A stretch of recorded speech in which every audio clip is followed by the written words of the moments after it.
올해로 딱 70이 된 이제는 아줌마 소리를 듣기도 민망해진 여자입니다. 일찍부터 장사를 시작해서 이 나이 먹도록 장사 말고는 제대로 뭘 해본 적이 없는 사람이기도 하죠. 배운 것도 많지 않고 내세울 거라고는 많지 않지만 그래도 하나 있는 아들을 보며 모진 세월 굳건히 헤치며 살아왔습니다. 저와 비슷한 나이에 자식 낳고 살아오신 분들이라면 다들 그러시리라 생각합니다만 보잘것없는 인생에서 가장 귀하고 귀한 것을 꼽는다면 역시 자식일 거라고 생각합니다. 저 역시 그렇게 생각하며 평생을 살아왔습니다. 하나 있는 외아들 녀석에게 마음 상하고 상처받을 일이 생긴다 한들 그게 부모의 역할이려니 생각하며 아픈 가슴을 부여지고 미련하게 살아왔죠.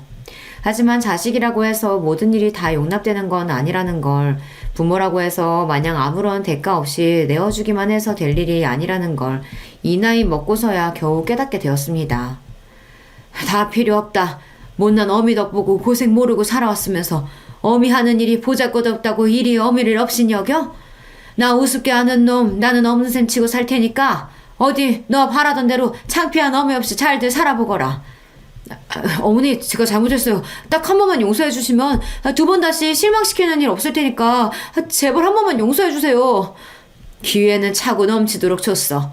내 평생을 너를 용서하고 또 용서한 결과가 고작 이거냐? 더는 이놈한테 속을 일 없다. 제가 오죽하면 아들놈한테 이런 소리를 다 했겠습니까? 저로서도 정말이지 쉬운 결정은 아니었어요. 하지만 진작 아들 녀석 버르장머리를 제대로 고쳐놨어야 했어요. 이제 와서 머리 다 굵은 자식 새끼 뜯어 고쳐놓을 수도 없는 노릇이니 마음을 아주 독하게 먹었습니다. 상처 중에 가장 아픈 상처가 믿었던 자식 새끼한테 받은 상처가 아닐까 싶습니다. 저렇게 아들놈 내치고 나서 저라고 어떻게 괜찮을 수 있었겠어요. 한동안 허하고 쓰린 마음을 달랠 길이 없어 적잖이 마음고생을 해야만 했습니다. 여러분들 사연을 들려주는 이 채널의 존재를 알지 못했더라면 아마 저는 더 오랜 시간 혼자 끙끙 가슴앓이를 해야 했을 거예요. 그 생각만 하면 얼굴도 이름도 모르는 여러분들께 참으로 감사한 마음 그뿐입니다. 제 속마음 털어놓을 곳으로 이 채널을 선택한 것 역시 그런 감사한 마음에서 비롯된 것이라고 할 수 있겠죠. 도대체 무슨 일로 하나이는 피부치한테까지 저리 매정하게 돌아선 건지 지금부터 제 사연을 들려드리고자 합니다. 저는 형제 많은 집안의 셋째 딸로 태어났습니다. 세간에서는 얼굴도 안 보고 데려간다는 귀한 셋째 딸이라고들 하지만 실상 저는 그리 귀하게 자란 편은 못 됩니다. 위로는 많은 동생들 건사한다고 항상 날이 서 있던 언니 오빠가 있었고 제 밑으로도 줄줄이 동생이 셋이나 되었으니까요. 중간에 낀 제 신세는 늘 어정쩡하기 짝이 없었습니다. 그렇다고 제 목 야무지게 잘 찾아먹는 야무진 성격도 못 되어서 그 많은 식구들 속에서도 항상 소외감을 느끼며 자랐던 것 같습니다. 공부를 잘했다고 한들 빠듯한 집안 형편에 맞이도 아니고 중간에 낀 저한테까지 기회가 주어졌을 것 같지 않습니다만 어차피 공부에도 별 소질은 없었어요. 그러니 애초에 제게 주어진 선택지는 그리 많지 않았습니다. 고등학교를 졸업하자마자 곧장 시집을 가거나 공장에 취업해서 집안 살림에 보탬이 되거나 둘 중 하나였죠. 그나마 고등학교라도 끝까지 다니게 해준 것만으로도 감지덕지해야 할 판이었어요. 하지만 어린 나이에 덜컥 시집을 가는 것도 무섭더라고요. 그리 크게 형제지간의 정을 느끼지 못하며 자란 형제 자매들에게 저 한 몸 희생해가며 뒷바라지에 인생을 허비하고 싶지도 않았습니다. 그래서 고등학교를 졸업하자마자 친구 따라 타지로 나가 곧장 취업을 했습니다. 일부러 숙식 제공까지 가능한 기숙사형 공장에 들어가서 처음 한 해는 죽어라고 일만 해서 돈을 모았습니다. 고작 고등학교 졸업하고 아무것도 할 줄 모르는 여자애한테 숙식까지 제공하는데 돈을 뭐 얼마나 줬겠습니까? 기숙사 시설도 열악하기 짝이 없었어요. 겨울에는 난방도 제대로 안 되고 여름에는 푹푹 찌고 말 그대로 그냥 맨바닥이나 다름없는 공장 한 구석에 지붕만 덮어놓은 곳이었어요. 그래도 쥐꼬리만한 월급이나마 악착같이 모아 친구랑 단칸방을 하나 얻어 나와 살게 되니 조금은 숨통이 트였습니다. 둘이 발 뻗으면 남을 공간은 없는 곳이었지만 태어나서 이렇게 적은 인원이랑 방을 써보는 것도 집을 나와서가 처음이었어요.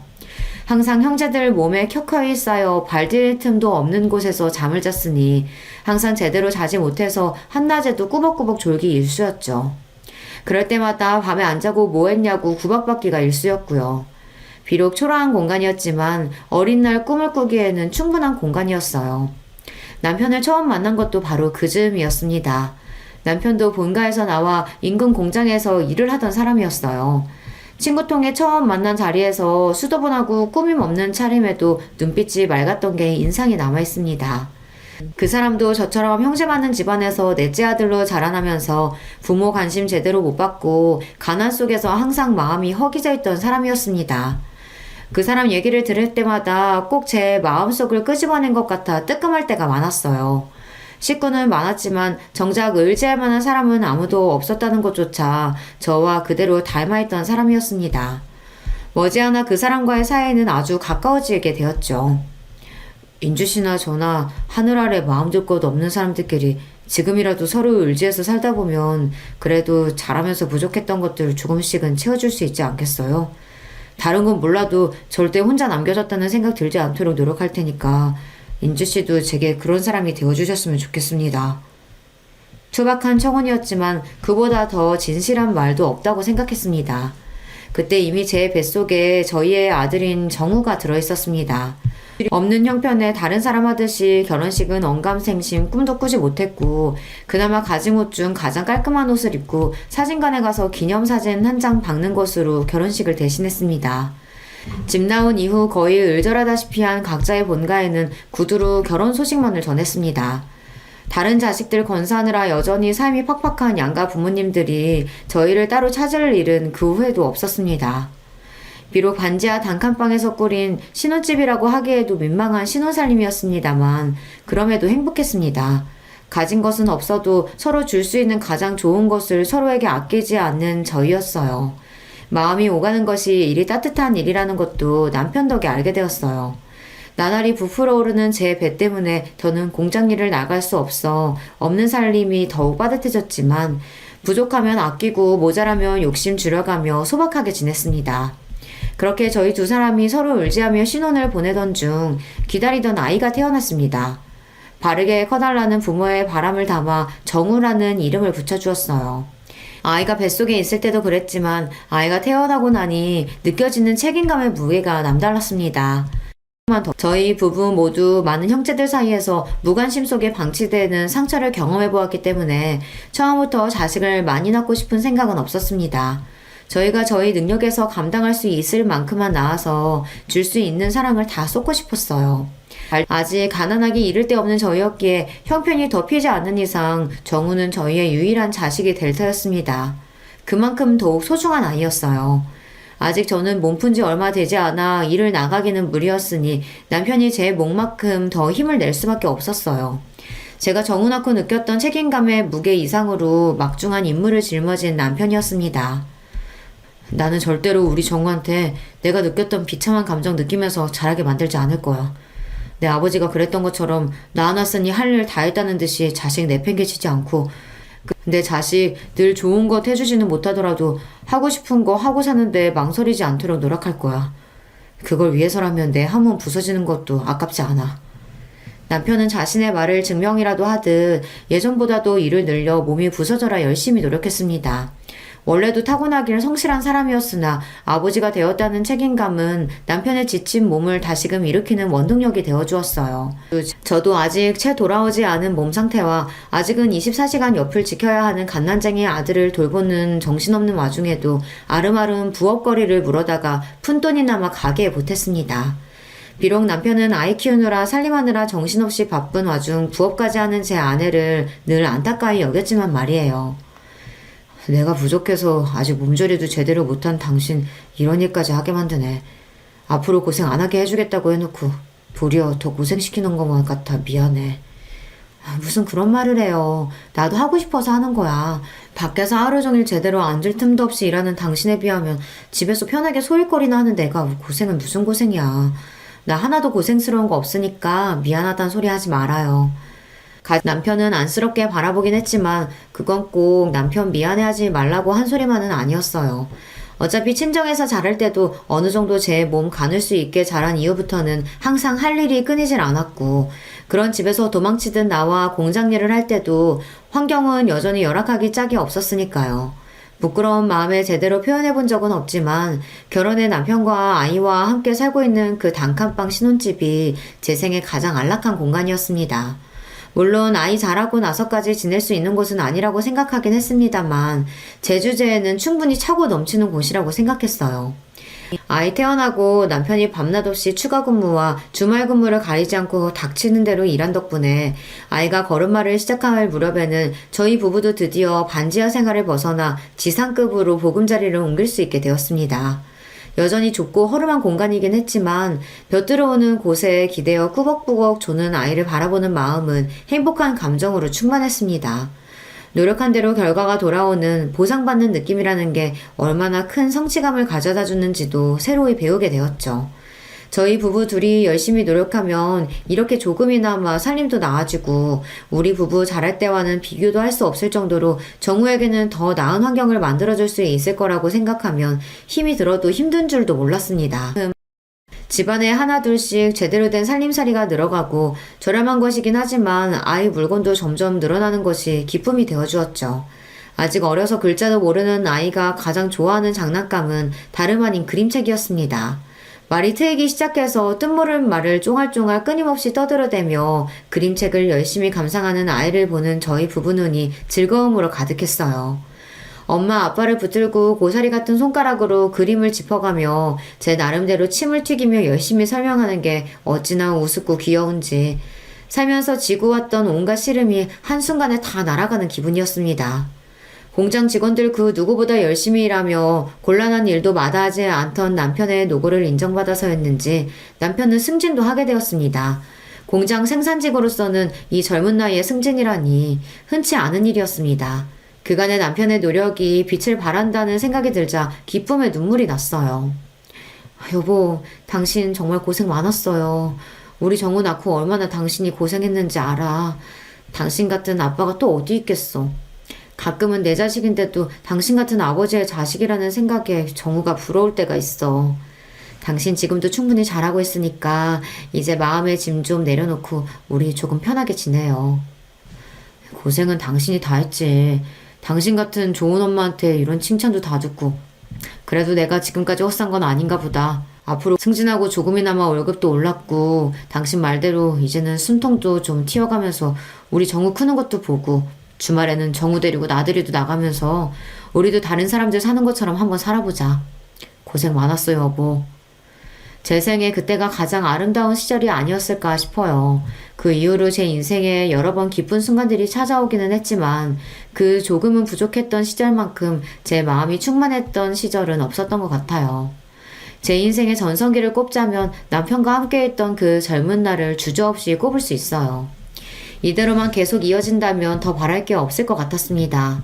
비록 부모로서의 욕심에 우리 아들 튼튼하게 이왕이면 똑똑하게 자라줬으면 하는 바람은 있었으나 지금 이대로도 충분히 행복했습니다. 남편도 승진 이후로는 무리하게 특근이나 추가 근무까지 하지 않고 지냈기에 몸 상태도 예전보다 많이 좋아졌습니다. 제가 정말이지 신신당부를 했거든요. 이제 당신 승진도 했고 예전만큼 애쓰지 않아도 되잖아요. 당신 아직 젊다고 그 핑계로 몸 안 아끼면서 일하는 거 내가 모를 줄 알았어요? 건강 잃으면 다 잃는 거야. 아직 우리 정우 이렇게 어린데 앞으로 애 크는 거, 대학 가는 거, 장가 가는 것까지 다 보려면 당신도 이제 관리해야 돼. 그 좋은 시절 다 놓치고 싶은 거 아니면 내 말 들어요. 아, 알았어. 알았대도. 제 성화의 남편도 이제 슬슬 몸을 사리기 시작한 참이었습니다. 젊을 때야 젊은 패기로 어떻게 지나간다고 해도 그게 결국에는 몸에 다 남을 터였어요. 나이 들어 골골대는 것만큼 자식한테 패 끼치는 것도 없다는데 저희 부부 생각이 일치했기에 남편도 가장으로서 당신 몸이 당신 자신만의 것이 아니라는 걸 깨달은 것 같았어요. 스스로를 아낄 줄 모르는 사람이기에 이렇게나마 자신의 몸을 돌볼 줄 아는 사람이 되었다는 사실이 뿌듯했습니다. 그날은 남편 공장에 급작스럽게 추가 주문이 들어와 물량을 맞추느라 전 직원이 야근을 하게 된 날이었습니다. 전화로 야근 소식을 알리는 남편에게 또 당부를 했죠. 당신 내 말 잊지 않았죠?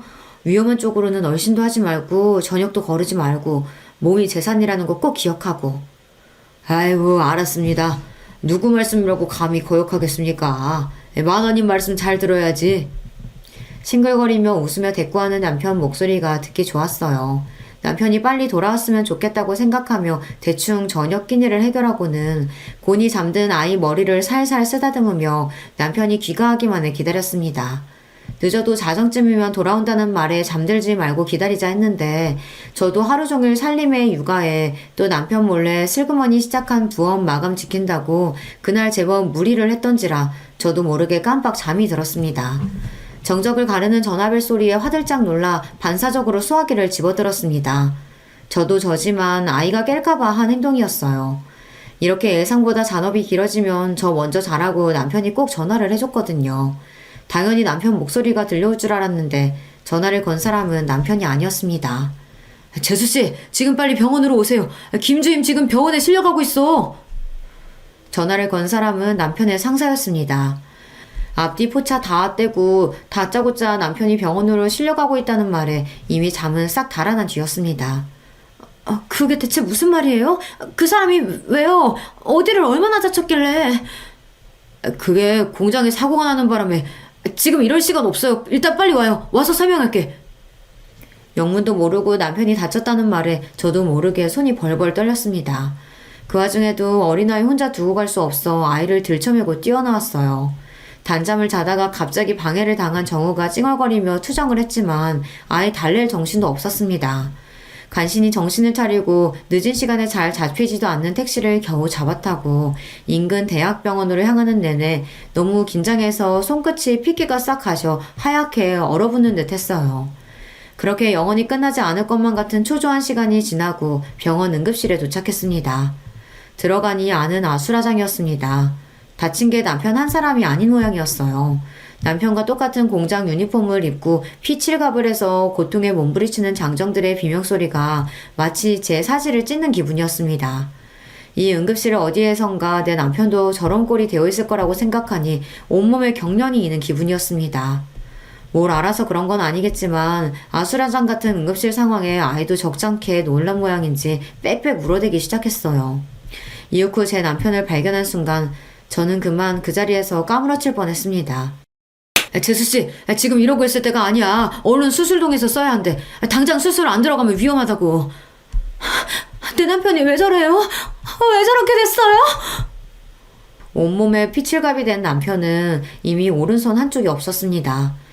공장 기계 오류로 직원 몸이 끼이는 걸 보고 놀라 달려간 남편이 급히 직원 몸을 빼내어 겨우 목숨은 건졌으나 그러면서 그대로 오른손이 기계에 끼어버렸다는 남편 상사의 설명을 듣는 내내 정신이 나갈 것처럼 뒤통수가 극도의 스트레스로 뜨거워졌습니다. 이미 흘린 피의 양이 상당했어요. 벌벌 떨리는 손으로 수술 동의서를 쓰는 와중에 출혈이 너무 많아 결과를 장담할 수 없다는 의료진의 설명을 들었습니다. 선생님, 제발 살려주세요. 우리 남편 좀 제발 살려주세요. 급히 수술실로 향하는 남편의 남은 왼손을 벌벌 떨며 간신히 부여잡았습니다. 이미 모든 생명의 신호가 빠져나간 듯 얼음장이 된 손에 소스라치게 놀라면서도 단 1초라도 그 손을 더 잡으려고 안간힘을 썼습니다. 그 손을 놓치면 당장이라도 남편이 제가 따라갈 수 없는 먼 곳으로 저랑 정우만 두고 떠나버릴 것 같았어요. 그러는 와중에도 의식이 완전히 나가진 않았는지 제대로 된 말 한마디 못하면서도 고통에 신음을 흘리는 남편을 보는 제 가슴이 와르르 무너져 내렸습니다. 그 위태로운 와중에도 남편의 눈동자가 저를 찾는 것 같았어요. 여보, 걱정하지 마. 수술하면 괜찮아질 거야. 다 괜찮아질 거야. 스스로도 확신할 수 없는 약속을 남발하면서 그렇게 남편을 수술실로 들여보냈습니다. 그리고는 지난한 기다림이 시작되었어요. 남편이 나오길 기다리는 와중에도 사건 경위니 뭐니 하면서 공장 직원들과 경찰로 보이는 남자들이 끊임없이 드나들었으나 사실 뭐라고 말했는지도 제대로 못 알아들었어요. 제 정신은 온통 수술방 너머 남편에게만 쏠려 있었습니다. 그러는 동안 정우가 자지러지도록 우는 것조차 알아채지 못해 결국 공장 직원 하나가 포대기에서 아이를 빼내 달래고 있었어요. 그 끔찍한 밤을 그대로 꼴딱 세우고 동이 틀 무렵에야 수술실 문이 열렸습니다. 죄송합니다. 김태훈 씨 수술 중 과다출혈로 사망하셨습니다. 안 돼. 제 입에서 나온다고는 스스로도 믿을 수 없는 짐승 같은 울부짖음이 튀어나왔어요. 이 현실이 도저히 믿기지가 않았어요. 남편 출근길을 배웅하던 게 채 하루도 지나지 않았는데 그 사람이 이제 산 사람이 아니라뇨. 이걸 어떻게 받아들일 수가 있겠습니까? 제가 믿든 믿지 않든 잔인한 시간은 여전히 공평하게 흘러 여러 일들이 순식간에 휘몰아치기 시작했습니다. 사고의 책임이 사측에 있었기에 제가 정신을 놓고 있는 와중에도 남편의 빈소가 차려지고 사고 보상을 비롯한 복잡한 말들이 끊임없이 오갔습니다. 재수씨, 힘드시겠지만 정신 바짝 차리셔야 돼요. 정우 봐서라도 정신 놓으시면 안 돼요. 남편 잃고 어린 것과 남겨진 저를 안타까이 여겨 애타게 말하는 충고조차 받아들이기 어려웠어요. 그러는 내내 정우는 남편 동료 아내 품에 안겨 있었어요. 제가 미친 듯 울부짖다 까무러치기를 여러 번 반복하는 동안 그런 엄마를 보고 공포에 질린 아이가 더는 제 곁으로 다가오지 않았습니다. 그렇게 정신을 차리지 못하는 와중에 남편의 장례가 끝났습니다. 차가운 땅 속에 남편을 묻고 이윽 후 집으로 돌아왔습니다. 며칠 집을 비우지도 않았는데 방바닥이 싸늘하게 식은 것처럼 꼭 무덤처럼 느껴졌습니다. 며칠 전만 하더라도 더없이 따뜻했던 우리의 공간이 낯설게 느껴지자 비로소 홀로 남은 것이 실감이 났습니다. 그렇게 비통함 속에서 남편을 떠나보내야만 했어요. 정신을 놓고 울다가 그런 와중에도 아이 밥은 먹여야 해 억지로 몸을 일으켜 아이 밥만 주고 저는 식음을 전폐하기를 며칠이 지나고 나니 더는 제 몸도 견뎌내지를 못하더라고요. 결국 정신을 놓은 제 발치에서 아이가 세상이 떠나가라 울기 시작했습니다. 그제야 간신히 정신을 차렸습니다. 아이 아빠 잃은 지 얼마나 지났다고 저까지 잃게 만들 수는 없었어요. 정우야 미안해. 엄마가 잘못했어. 엄마가 잘못했어, 정우야. 그렇게 아이를 끌어안고 애가 끊어질 듯 펑펑 울면서 우리 정우 보란듯이 번듯하게 키워 장성하기 전까지 다시는 아이 앞에서 울지 않으리라 다짐했습니다. 양가 인연 끊긴 지 오래인 마당에 아이가 의지할 곳이라고는 이제 오로지 저 하나뿐이었어요. 무슨 짓이든 해서 이 아이 제대로 키워내는 것만이 제 삶의 원동력이었습니다. 사고로 간 남편 앞으로 남겨진 약간의 보상금 외에 제게 남은 것이 별로 없었습니다. 지금 살고 있는 집도 자가가 아니었고 알뜰하게 모은 남편 월급이 떨어지면 당장 먹고 살 길이 막막할 판이었어요. 그렇다고 저 어린 거 집에 놓고 마냥 일자로 구하러 다닐 수도 없었습니다. 아이 낳으면서 공장도 그만둔 지 오래니 다시 돌아갈 직장이 있는 것도 아니었습니다. 그날부터 주먹밥을 빚어다 아이를 들쳐업고는 새벽에 무작정 인근 터미널로 향했습니다. 허가받고 장사하는 것도 아니니 터미널 관계자한테 쫓겨나기도 부지기수였습니다. 하지만 오늘 하루 벌지 않으면 앞으로의 생활을 장담할 수 없었어요. 쫓겨나도 다시 몰래 들어가고 또 다시 몰래 들어가고 악착같이 주먹밥을 다 팔 때까지 자리를 떠나지 않았어요. 그렇게 얼마간 주먹밥 장사를 하다 보니 버스 기사분들 중에서도 슬슬 단골 손님이 생겨나기 시작했습니다. 젊은 세대의 손맛이 참 야무지네. 여기 이렇게 아름아름 장사하는 분들 여러 계신데 세댁 주먹밥이 제일 맛있어. 제 딱한 사정을 알고 안타까워하시는 분들도 계셨어요. 언 손이나마 녹이라고 따뜻한 음료를 건네주시기도 하셨습니다. 이른 시간에 아이까지 들쳐업고 고생스러워서 어째요. 이거라도 좀 마셔요, 애기 엄마. 여느 때처럼 정우를 얻고 장사를 하고 있는데 어떤 아주머니 한 분이 제 곁으로 오셔서는 말을 거셨어요. 젊은 아기 엄마가 솜씨가 제법이네. 내가 이 인근에서 김밥집을 하는데 사람이 말도 없이 갑자기 출근을 안 해서 요새 여간 고역이 아니야. 그래도 여기서 장사하는 것보다야 수입이야 환경이나 훨씬 나을 텐데 어때? 나 따라가 볼래요? 망설일 이유가 없었습니다. 곧장 아주머니를 따라갔더니 터미널 근처에 김밥집이었어요. 말이 김밥집이지 식사하시고 가시는 손님도 제법 있어 안쪽에는 식사 준비하시는 이모님들도 계셨어요. 저를 즉석에서 데려가신 아주머니는 그 김밥집 사장님이셨어요. 주방 아주머니들은 다 찾고 애기 엄마는 여기서 계속 김밥만 말아주면 돼요. 할 수 있죠? 그럼요, 잘할 수 있어요. 그렇게 아이 들쳐업고 정신없이 김밥을 싸기 시작했어요. 터미널 근처라 그런지 이른 시간부터 손님이 끊임없이 들이닥쳤습니다. 홀에서 식사하시는 분들도 간간히 계셨으나 다들 바쁜 시간에 차 안에서 끼니를 해결하는 분들이 많아 김밥이 정말 많이 나갔습니다. 신들린 듯이 김밥을 싸다 사장님 부르시는 소리에 겨우 눈만 들어 사장님을 쳐다보았어요. 어머, 내 정신 좀 봐. 아직도 애기를 들쳐업고 있어. 아니 이러다 몸살 나 애기 엄마. 괜찮아요. 저 계속 일할 수 있어요. 아니, 내가 뭐라고 하려는 게 아니라 저쪽에 애들끼리 놀고 있으니까 좀 맡겨두라고, 응? 혹시나 아이 딸렸다고 겨우 얻은 일감 뺏길까봐 방어적으로 구는 제가 안쓰러우셨는지 안쪽 구석방으로 아이를 데려가시는 사장님이셨어요. 이 시간에 일어나 나오는 여자들 사정이 다 거기서 거기였는지 방 안에는 저희 정우보다는 조금 자란 아이들 여럿이 이미 모여 저들끼리 놀고 있었습니다. 이 일자리 꼭 얻어내야 한다는 생각에 힘든 줄도 몰랐던 몸에 그제야 긴장이 풀렸는지 피로가 확 몰려왔습니다. 그렇게 그날 하루에만 김밥을 300줄은 좋게 싼 것 같아요. 보다시피 우리 집은 김밥 손님이 대부분이야. 그래서 애기 엄마처럼 손 빠르고 야무진 사람이 제일 필요해. 오늘 일하는 거 보니까 걱정할 필요 없겠네. 내일부터 여기로 출근해요. 아이 맡길 곳 없으면 마땅한 곳 찾을 때까지 당분간 아이 데리고 와도 괜찮아. 감사합니다. 정말 감사합니다, 사장님. 그렇게 생각지도 못했던 김밥 장사를 시작하게 되었어요. 제가 그래도 요리는 좀 하는 편이거든요. 김밥이나 주먹밥 정도는 별로 어려울 것도 없었습니다. 쉬는 날에 근처 유치원에 거의 사정사정해서 아이 맡길 곳도 간신히 찾았습니다. 지금이랑은 다르게 결혼하고 일하는 여자들이 드무니 어린이집 같은 건 있지도 않을 때였어요. 우리 정우는 유치원에 들어가기 아직 1살 어린 날이었으나 제 사정이 워낙 딱하니 그냥 지나치기가 힘드셨던 모양이에요. 돌이켜 생각해보면 그렇게 주위 사람들의 도움을 받아 간신히 그 힘든 시절을 지나올 수 있었어요. 모두 참으로 감사한 인연들입니다. 그렇게 스쳐 지나가는 인연일 줄 알았던 김밥집 사장님과는 평생의 인연으로 이어졌습니다. 사장님도 일찍 남편분과 사별하시고 막막하던 차에 김밥 장사로 집안을 일으키셨거든요. 저 또한 그때 이후로 지금까지 김밥으로 먹고 살고 있으니 질긴 인연의 시작인 셈이었죠. 제가 많은 김밥은 우리 정우의 급식비가 되고 학원비가 되고 대학 등록금이 되어 아들이 자립하는 밑거름이 되어 주었습니다.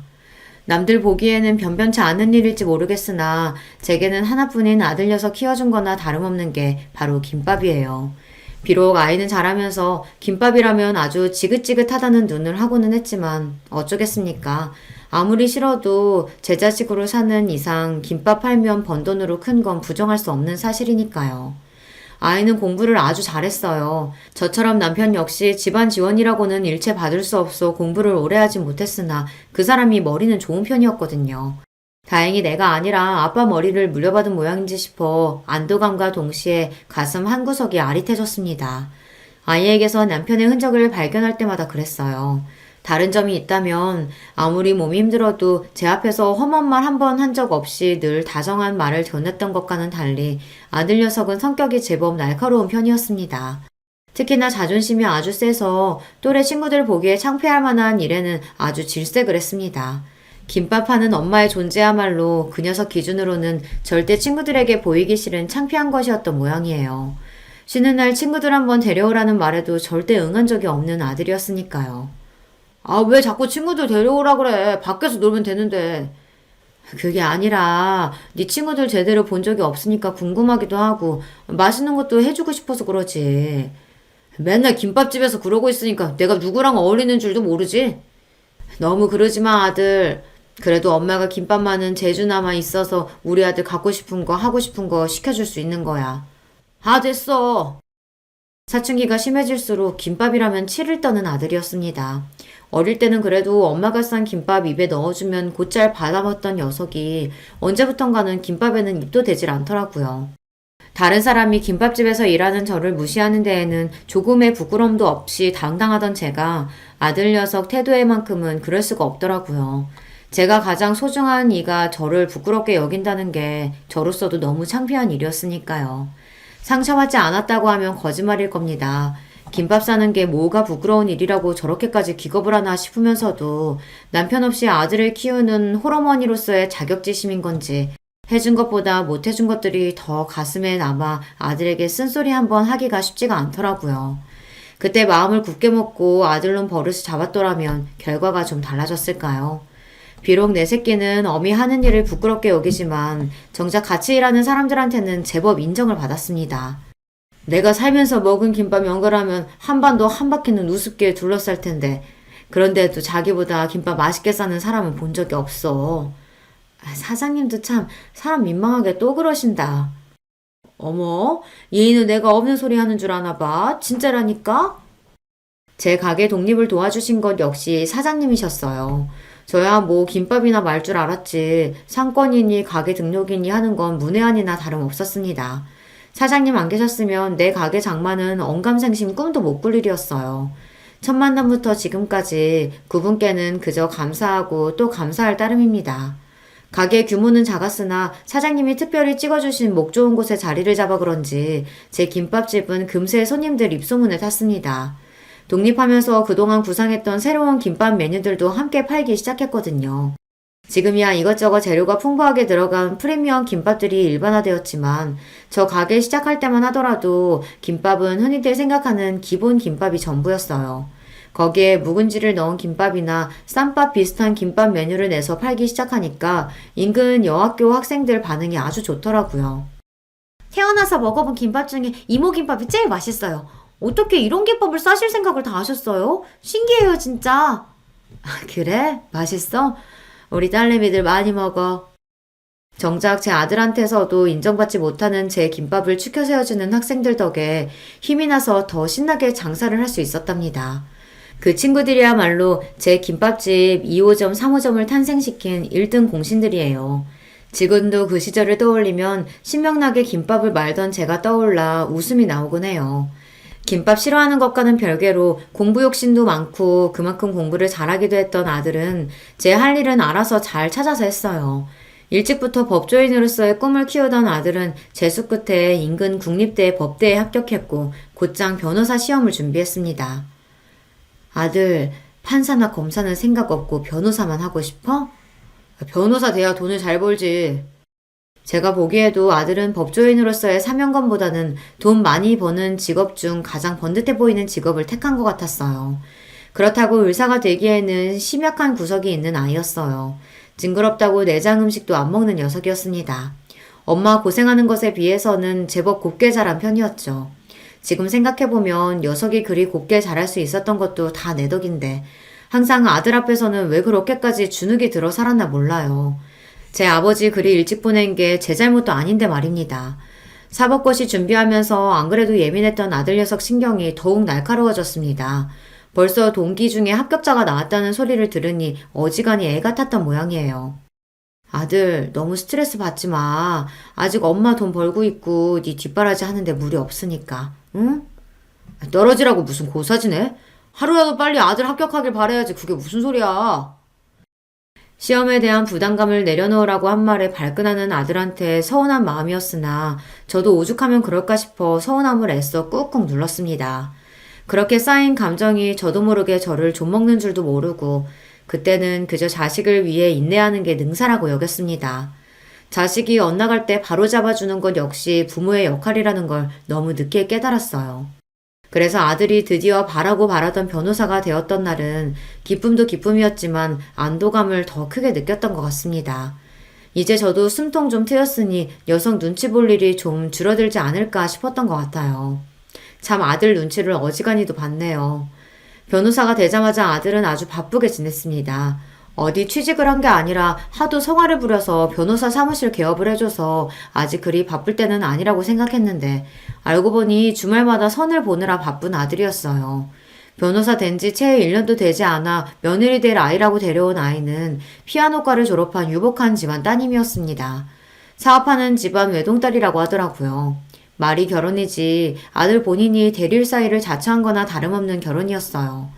평생 아들이 원하는 게 남복이 번듯해 보이는 겉모습이었으니 변호사 되자마자 자기 눈에 차는 조건 가진 이와의 결혼으로 그걸 이룬 거였죠. 저희 어머니께서는 요식업에 종사하고 계세요. 지금은 업장도 여러 개 가지고 계시고 덕분에 저도 고생 모르고 공부할 수 있었죠. 상견례라고 나가서는 사돈딸 분들께 인사한 뒤로 제대로 대화조차 나누지 못했습니다. 그래도 제가 자기 어미인데 아무렴 자기한테 해댈 소리를 하겠습니까? 그럼에도 제 입에서 혹여나 김밥 소리라도 튀어나올까 싶어 한사코 요식업이라는 단어를 강조하는 아들을 보니 그만 씁쓸한 기분이 들었어요. 제 어미가 그 고생을 해가며 자식 새끼 변호사까지 만들어줬더니 돌아오는 대접이 겨우 이건가 싶어 서러웠어요. 하지만 그런 마음을 드러낼 자리가 아니었습니다. 지금껏 아들에게 서운한 일들을 나열하자면 끝도 없었으나 그래도 그만큼 제대로 된 가족에 대한 결핍이 얼마나 컸으면 저 녀석이 자기가 가진 것에 만족할 줄도 모르고 저렇게 그럴싸한 겉모습에 집착하게 되었을까 싶어 애처로운 마음이 들었습니다. 어찌되었든 제 새끼가 아닙니까? 제 새끼 허물 감싸는 걸 유일하게 남은 부모인 저 아니면 또 누가 하나 싶었어요. 그럼에도 녀석이 생각하는 제대로 된 가족에 어미인 저는 결코 들어가지 못했다고 생각하면 여전히 서운한 마음을 달랠 길이 없었지만 말입니다. 며느리 된 아이는 좋게 말하면 새침하고 제가 느낀 바로 있는 그대로 표현하자면 깍쟁이 같은 면이 있는 아이였어요. 결혼하고 시어머니인 저와는 대놓고 거리를 두려워하는 것 또한 그랬습니다. 아무려면 있는 집에서 유일한 딸 자식으로 자라면서 아쉬울 것 없이 살았을 텐데 자기 보기에 별거 아닌 사람처럼 보이는 시어머니 시집살이를 하고 싶었겠습니까? 하지만 애초에 며느리 시집살이 시킬 생각이라고는 눈꼽만큼도 없었던 제 입장에서는 다소 억울한 일이었습니다. 어미된 입장에서 자식한테 해준 것으로 생색내는 것만큼 없어 보이는 것은 없지만 그래도 그런 대접을 받기에는 제가 아들내외에게 베푼 것들이 적지 않았습니다. 처음에는 사업하는 집안이라길래 그래도 있는 집에 장가가니 아들 살림이 좀 피지 않을까 기대를 한 것도 있었어요. 그래서 신혼집 해달라고 당당하게 요구하는 아들 말에 어이가 없었죠. 너 사무실 얻어준 지도 얼마 안 됐는데 신혼집까지? 너 번 건 다 어쩌고. 그리고 그 댁도 자식한테 아낄 집으로 보이진 않던데. 사무실 개업한 지 얼마나 됐다고 집 얻을 돈까지 마련했겠어.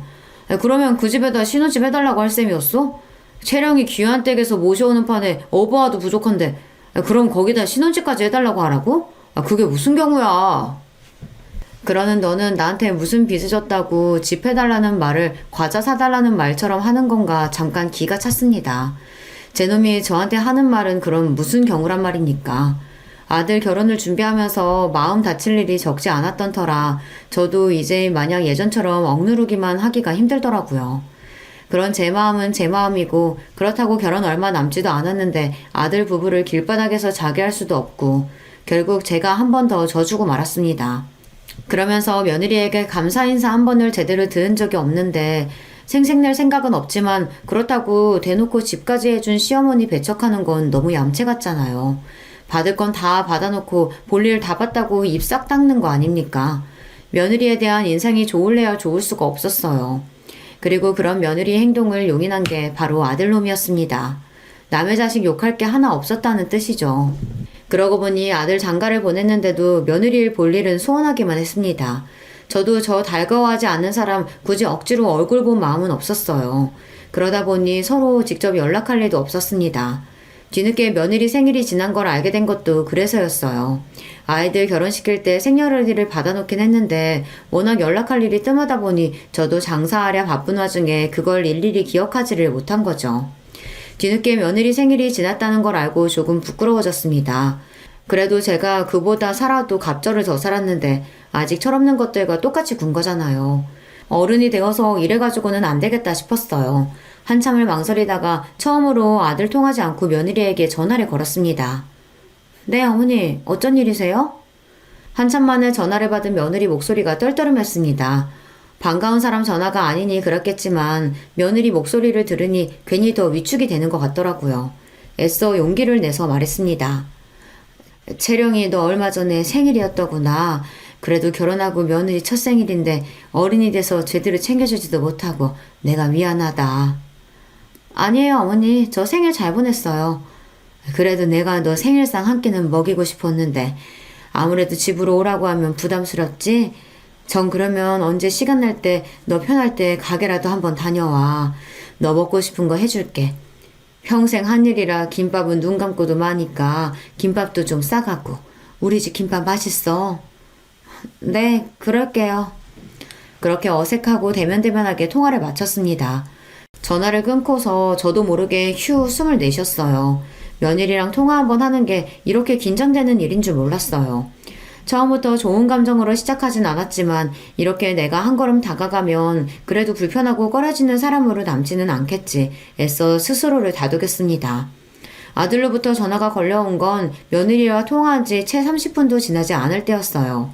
평소에 연락도 잘 안 하는 놈이 웬일인가 싶어 전화를 받자마자 놈이 소리부터 버럭 질렀습니다. 엄마, 채령이한테 전화했어? 사람 불편한 거 뻔히 알면서 진짜 왜 그래? 그것도 모자라서 김밥을 싸가라니 많이. 도대체 그런 소리 왜 하는 거야? 내가 김밥 질색하는 거 뻔히 알면서. 그런 헛소리 할 거면 채령이한테 전화하지 말아요. 이놈이 정말 하다하다 어미한테 못하는 소리가 없었습니다. 자식한테 이런 취급까지 당하고 나니 그제야 정신이 번쩍 들더군요. 분노로 부들부들 떨리는 손으로 휴대전화를 부러뜨리기라도 할 기세로 꽉 쥐고는 저도 소리를 치기 시작했어요. 이 괘씸한 놈의 새끼, 이 은혜도 모르는 금수만도 못한 놈. 네 놈이 그게 지금 어미한테 할 소리야? 내 청춘 다 빨아먹어 큰 놈이. 네 어미가 만든 김밥 아니었으면 지금쯤 어디서 어떻게 빌어먹고 살지도 모르는 놈이 감히 어미를 업신여겨? 네 어미 김밥 장사하는 게 그래도 부끄럽더냐? 그렇게 창피하고 싫으면 김밥 팔아 번 돈도 마다하지 그랬냐? 버는 족족 네 놈 돈이라도 된다는 듯 내 등에 빨대 꽂고 살아놓고선 감히 나를 무시해? 내 김밥을 무시해? 내가 만든 김밥만도 못한 놈이 감히? 오냐, 김밥 장수 어미가 그렇게 부끄러우면 김밥으로 해준 것도 도로 싹 토해내라. 나도 내 인생 싸그리 부정하고 날 때부터 귀족이라도 된 년구는 니놈 거만한테도 더는 못 봐주겠다. 그러고는 분노에 차서 씩씩대며 전화를 끊었습니다. 은혜도 모르는 아들놈에 대한 분노와 비로소 그에 대한 서러움과 울분으로 가득 차 있던 속내를 터뜨렸다는 생각에 전에 없이 흥분이 치솟았어요. 그건 분노이자 일견 후련함이기도 했어요. 나 아니면 아무것도 아니었을 놈을 뭐가 그렇게 무섭다고 할 말도 못하고 살았는지요. 그 생각이 들자 더는 놈을 참아줄 이유가 없어졌습니다. 아들놈 퇴근 시간이 채 되기도 전에 아들내외가 제 집으로 튀어왔습니다. 이 지경까지 와야 아들내외 얼굴 한번 볼 수 있구나 생각하니 기도 안 차더군요. 엄마, 내 사무실 내놨어요? 어떻게 나한테 한마디 상의도 없이. 네 사무실? 네 사무실이 어딨어? 그게 다 내 돈인데. 눈도 깜짝 않고 야멸차게 말하는 저를 보고 되려 아들 녀석이 당황했습니다. 녀석이 그렇게 당황하는 건 처음 봤어요. 저도 녀석을 어쩔 줄 모르게 만들 수 있었다니 그게 그렇게 손쉬운 방법인 줄 알았다면 진작 좀 해볼 걸 그랬어요.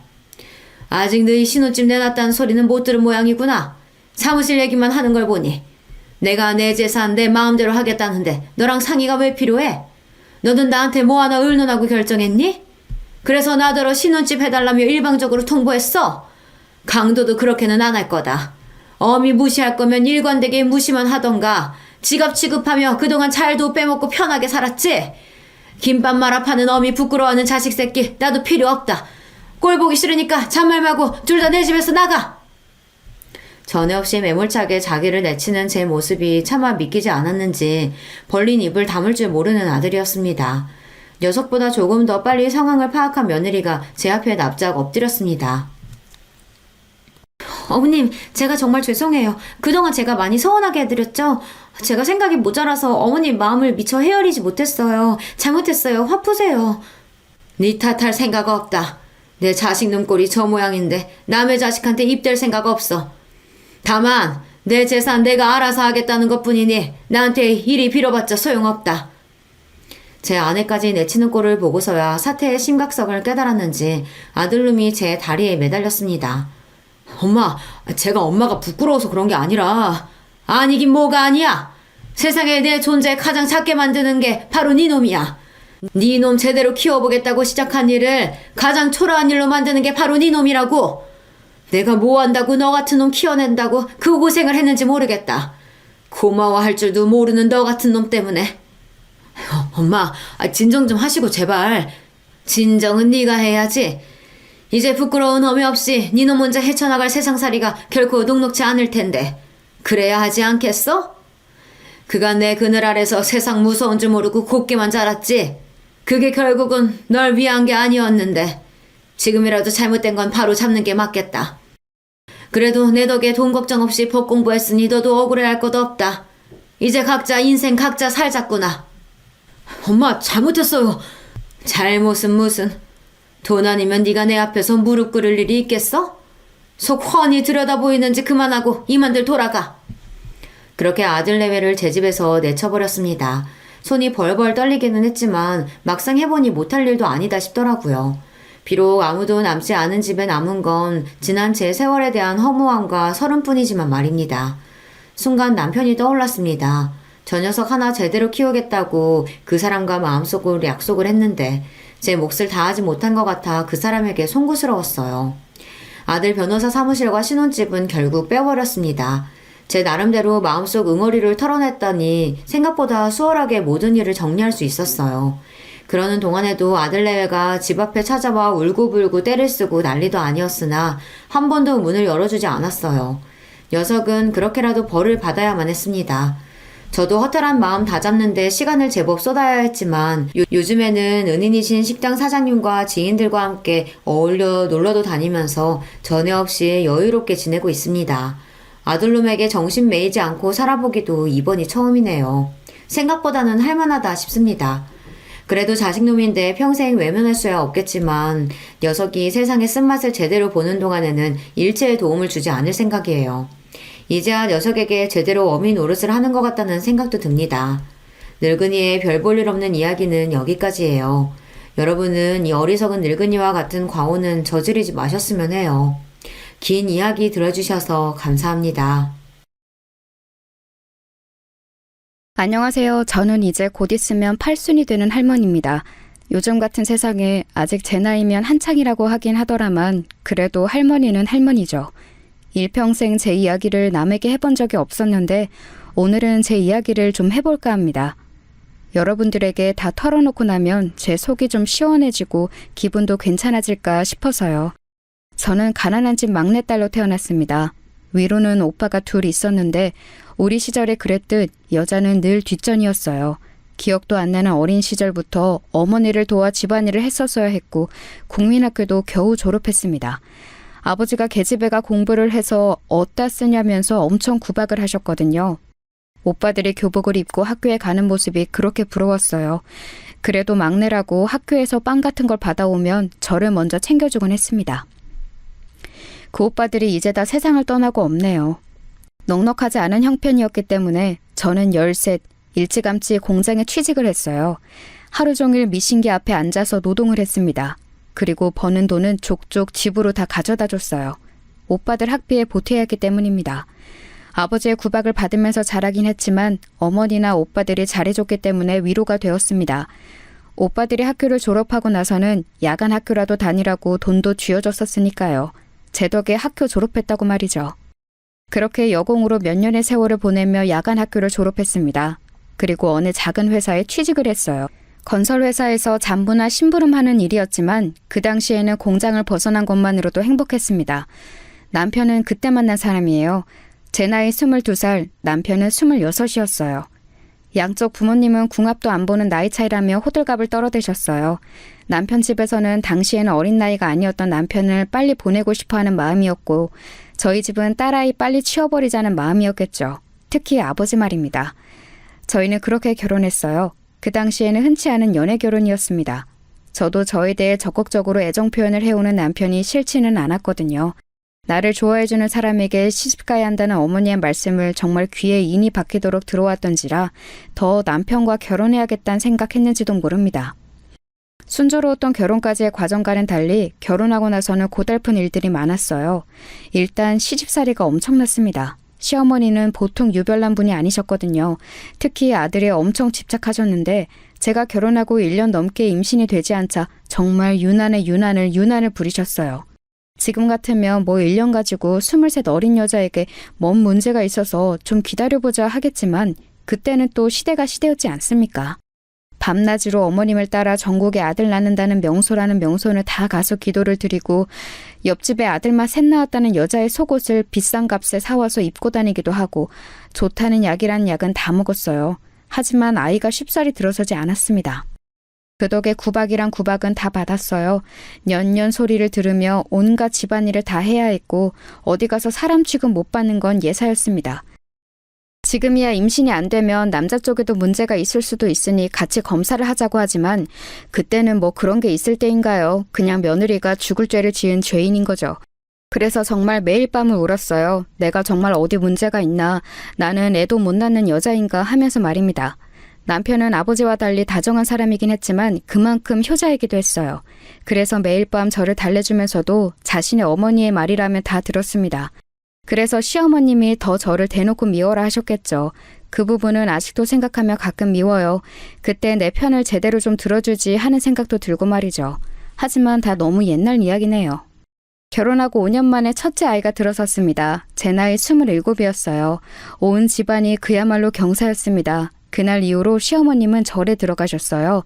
제 뱃속에 있는 아이가 아들이어야만 했거든요. 5년 만에 된 임신인데 그 이후에는 또 언제 될지도 알 수 없거니와 그땐 27이면 노산 소리를 들을 때라 다음은 없다고 생각하셨는지 정말 간절하셨습니다. 저는 답답하리만큼 누워서 꼼짝조차 못했어요. 혹시나 애 떨어지면 안 된다고 물을 마시러 가는 것조차 함부로 하지 못했습니다. 꼭 아들이어야만 한다. 딸이면 너는 쫓겨나. 그런 말씀을 서슴없이 하셨어요. 하지만 모두의 바람과는 달리 제 뱃속의 아이는 딸이었습니다. 아이가 나오자마자 모두가 실망 어린 탄식을 하던 장면을 저는 아직도 잊을 수가 없어요. 그 누구 하나 고생했다는 말이 없었습니다. 오히려 시어머니는 방금 해산한 며느리의 면전에 대고 2년 전연하며 쌍욕을 하셨으니까 뭐 말 다 했죠. 씨바시를 드려야 돼. 어머니, 아직 이 사람 젊고 저도 젊어요. 그런 말씀은 마세요. 씨바시를 드려야 한다는 말에 남편은 처음으로 자기 어머니의 뜻에 반기를 들었어요. 절대 그러지 않는 사람이 그러니 시어머니도 고집을 부리시진 못했습니다. 하지만 제가 둘째를 가지기 전까지는 내내 그랬으면 하는 마음을 남편에게 이야기했어요. 실제로 알아보러 다니신 것도 알고 있었습니다. 어디서 이런 박복한 년이 굴러 들어와서.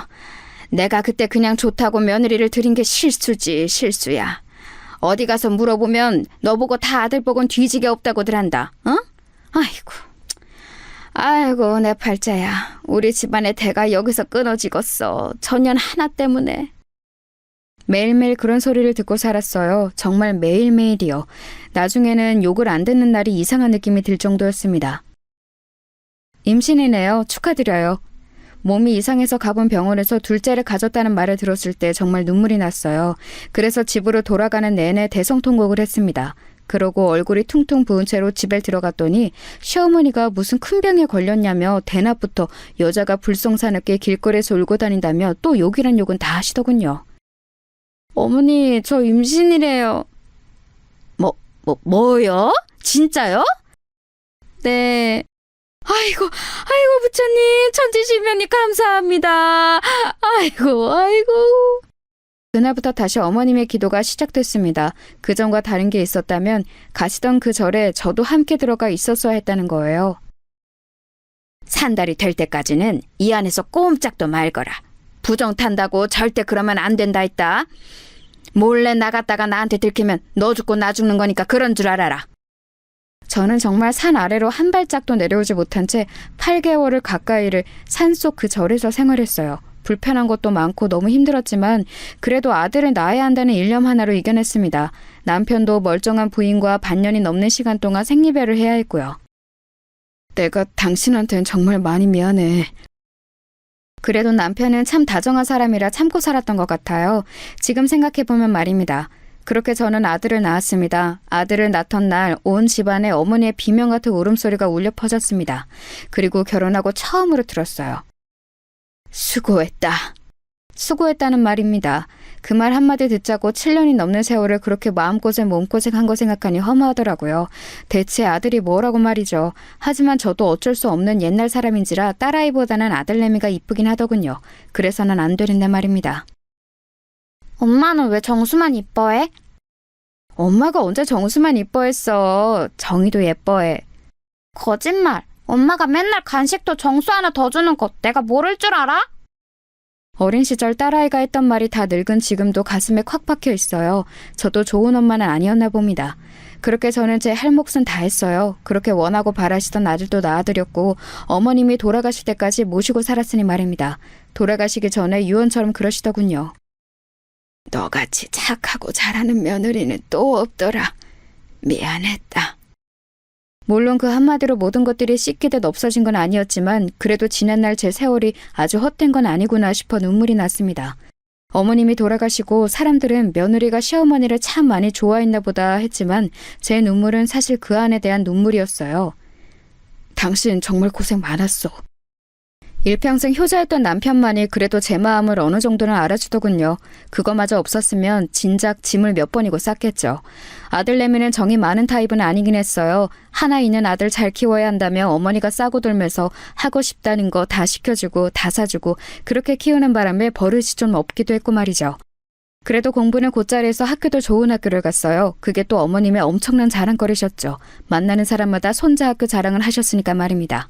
딸아이도 공부를 곧잘 했어요. 그래도 딸이 무슨 대학이냐며 절대 안 된다 하셨지만 못 배웠던 게 어린 시절에 한으로 남아있던 제가 정말 빡빡 우겨서 딸아이도 대학을 보냈습니다. 한 푼도 보태줄 수 없다는 어머님 말에 남편이 뒤에서 조금 그리고 제가 모아둔 비상금 조금 그렇게 학비를 쥐어줬던 기억이 나네요. 시간이 좀 지나서 딸아이가 그러더라고요. 엄마가 나한테 다 잘해준 건 아니고 나도 서럽고 섭섭한 기억 너무 많았지만 그때 나 대학 그렇게 보내준 걸로 엄마는 엄마 몫을 다 한 거야. 그리고 나한테 미안해하지 않아도 돼. 그런 말을 듣자고 대학을 보낸 건 아니었지만 그래도 마음에 늘 얹혀있던 것 하나가 덜어지는 기분이 들기는 하더군요. 딸아이는 아직도 종종 그때 엄마가 빡빡 우겨서 비상금까지 털어서 자기 학비에 보태준 걸 고맙다고 말합니다.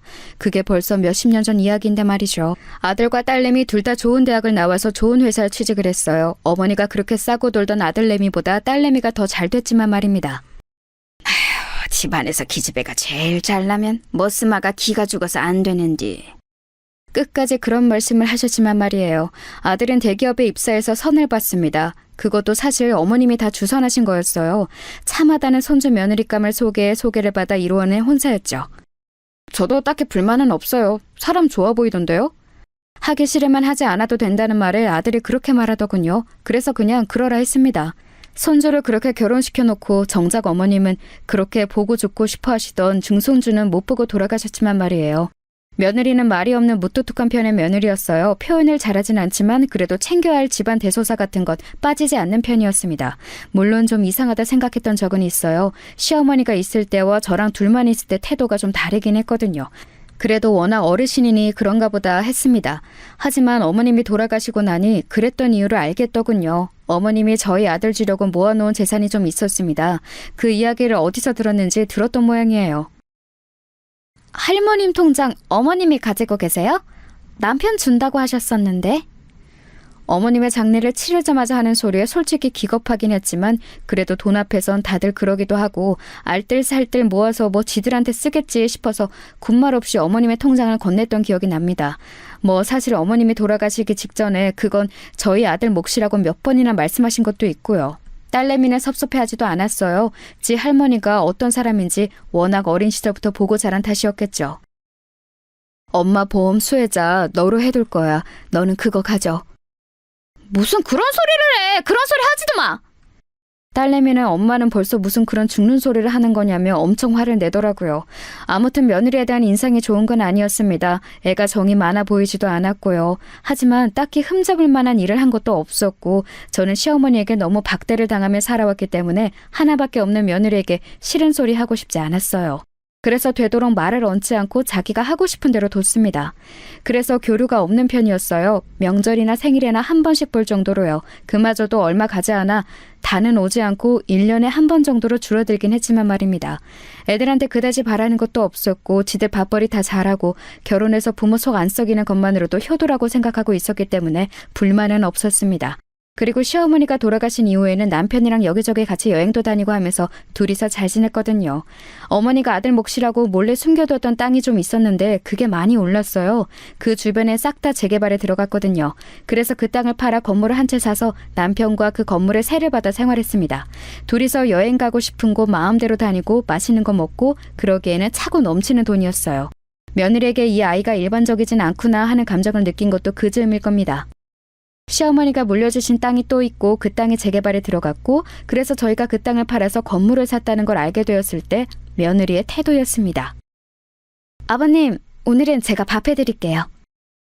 전과는 너무 다르게 애교도 있고 잘하더군요. 특히 남편에게 말이죠. 하지만 남편은 시어머니랑은 달리 그런다고 우리 며느리 하는 사람은 아니었지만 말입니다.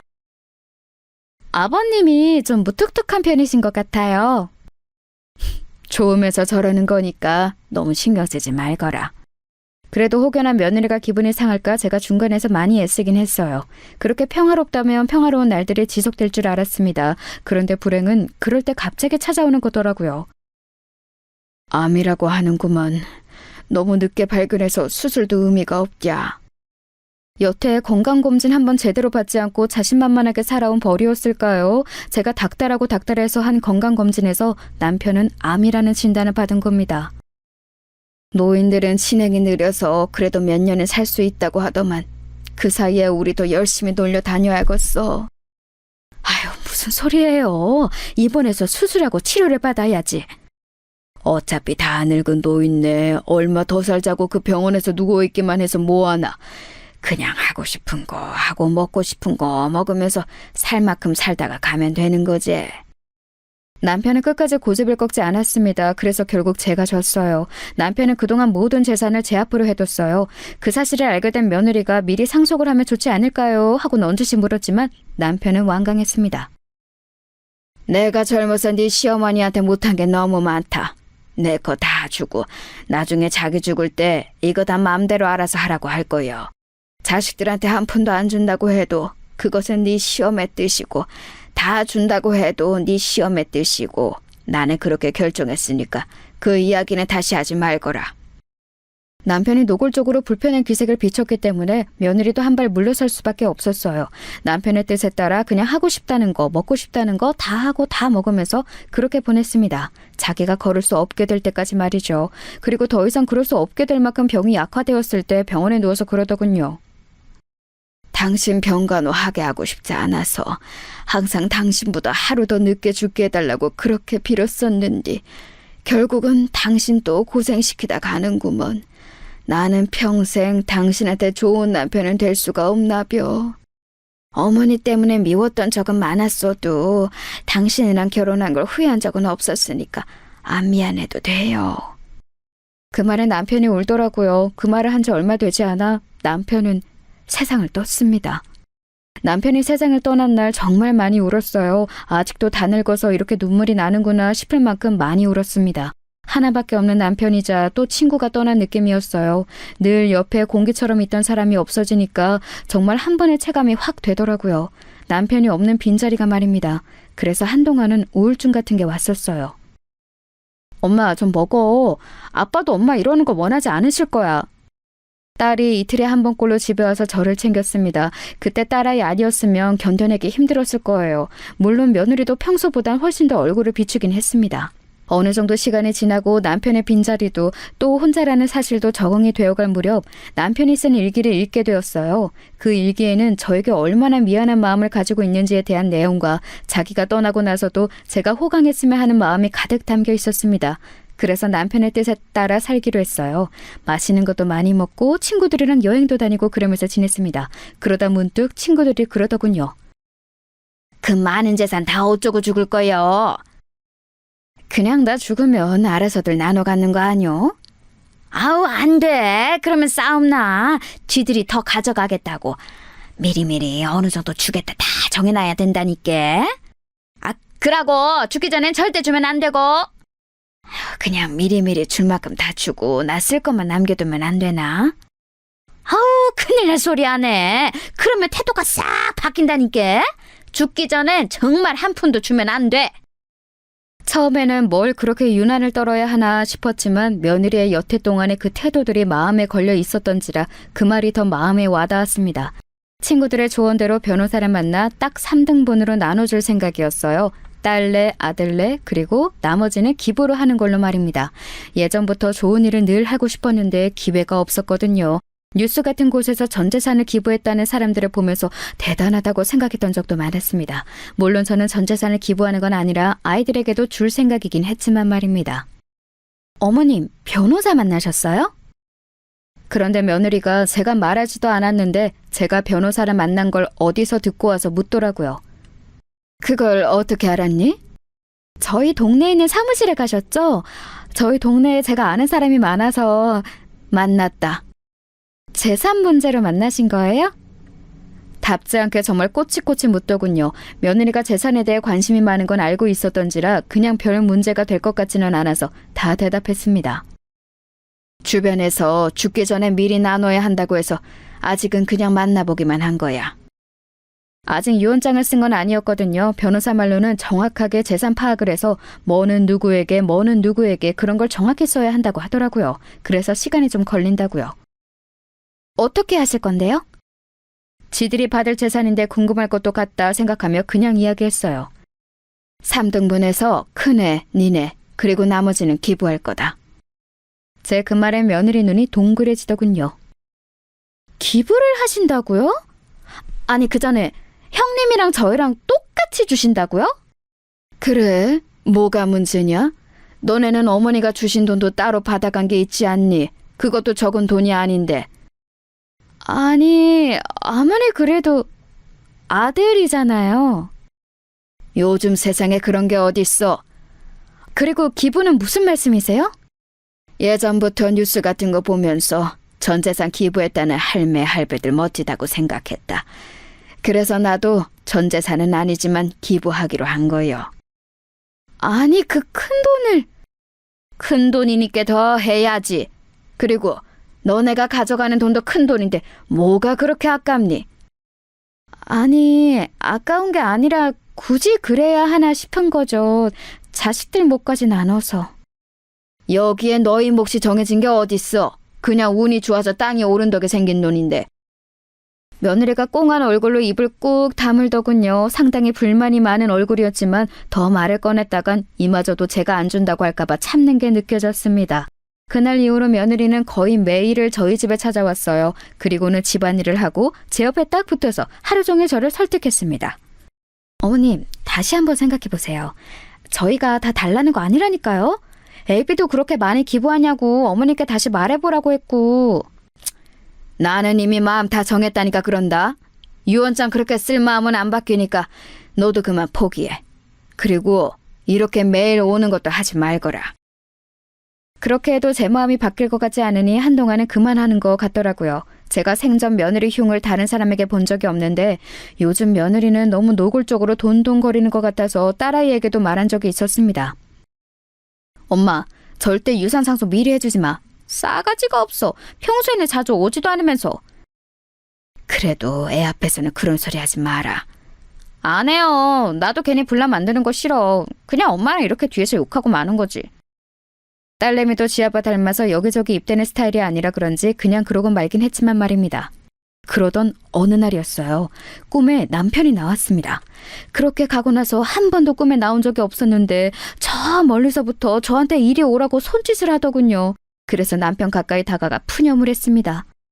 아이고, 생전 안 찾아오더니 이제야 왔소. 잘 지냈는가? 나야 못 지낼 게 어딨어요. 일찍 간 당신 억울하게 잘 먹고 잘 살고 있어요. 그랬더니 남편이 웃더군요. 그거 참 다행이라면서 말이에요. 나 데리고 가려고 왔어요? 당신은 올라면 한참 멀었으니까 그런 말 하지도 마소. 그럼 이제사 내 안부가 궁금했어요? 거기가 지낼만 한가 보제? 지낼만 하던 아니던 지금 올 생각은 하지도 말고 할 말이 있어서 왔소. 무슨 말이요? 제 질문에 남편의 표정이 갑자기 굳어지더라고요. 좀 전에 희미하게 웃고 있던 모습과는 달리 그놈마다 못해 무서워 보였습니다. 그래서 제가 한 발 물러나려 하니 제 손목을 꽉 잡고는 한마디 한마디 힘줘 말하더군요. 내일 며느리 조심하소. 예? 그게 무슨 말이에요? 며느리 절대 조심하소. 알겠소? 남편이 아플 정도로 손을 꽉 잡고는 신신당부를 하더라고요. 그래서 일단 고개를 끄덕였습니다. 알겠어요. 근데 왜? 제가 알겠다고 하자마자 한 번 더 뚫어져라 저를 쳐다보더니 스르륵 사라지더군요. 남편이 사라짐과 동시에 잠에서 깼습니다. 기분이 이상했어요. 남편의 표정도 처음 보는 무서운 표정이었고 무엇보다 꿈이 너무나 생생했습니다. 남편이 꽉 잡았던 손목의 느낌도 아직 나는 것 같아요. 그렇게 이상한 기분으로 하루를 시작했습니다. 그런데 소름이 돋는 일이 일어났어요. 한동안 연락이 없던 며느리가 집으로 찾아온 겁니다. 진짜 기분 이상하더라고요. 네가 무슨 일이냐? 꼭 무슨 일이 있어야 하나요? 그냥 환절기고 어머님 입만 떼면 한 번씩 꼭 감기 걸리시잖아요. 그래서 좋아하시는 백합죽 써드리려고 왔죠. 요즘 맛있대요. 몸 괜찮다. 그래도 드세요. 뭐 죽을 아플 때만 먹으라는 법 있나요? 그리고 좋아하시잖아요. 그러고선 부엌으로 들어가 준비해온 재료들로 죽을 쓰기 시작하더군요. 그 뒷모습을 가만 보고 있는데 자꾸 어젯밤 꿈속에서 남편이 해준 말과 그 말을 해줄 때의 얼굴이 생각났습니다. 그렇게 며느리의 모습을 가만 보고 있는데 시간이 꽤 지났는지 다 됐다고 하더군요. 찝찝한 마음을 안고 식탁에 앉았습니다. 간 봤는데 진짜 맛있게 잘 됐어요. 그래 보이는구나. 죽은 진짜 맛있어 보였어요. 하지만 선뜻 손이 가지 않더군요. 자꾸 얹힌 것처럼 남편의 모습이 떠올랐습니다. 그래서 답답한 듯 가슴을 툭툭 쳤어요. 그랬더니 며느리가 자리에서 벌떡 일어서더군요. 뭘 가져다 드릴까요? 그리고는 제 대답도 듣지 않고 벌떡 일어나 물을 가지러 돌아서더군요. 그때였습니다. 갑자기 왜 그런 생각과 행동을 했는지 모르겠지만 며느리의 앞에 놓인 며느리의 죽과 제 앞에 놓인 제 죽을 바꿔야겠다는 생각이 들더군요. 그냥 그래야겠다는 생각이 들었습니다. 그래서 퍼뜩 그릇을 바꿨어요. 그리고 모른 척 앉아 있었습니다. 심장이 정말 벌렁벌렁거렸어요. 지금 다시 생각해도 그러네요.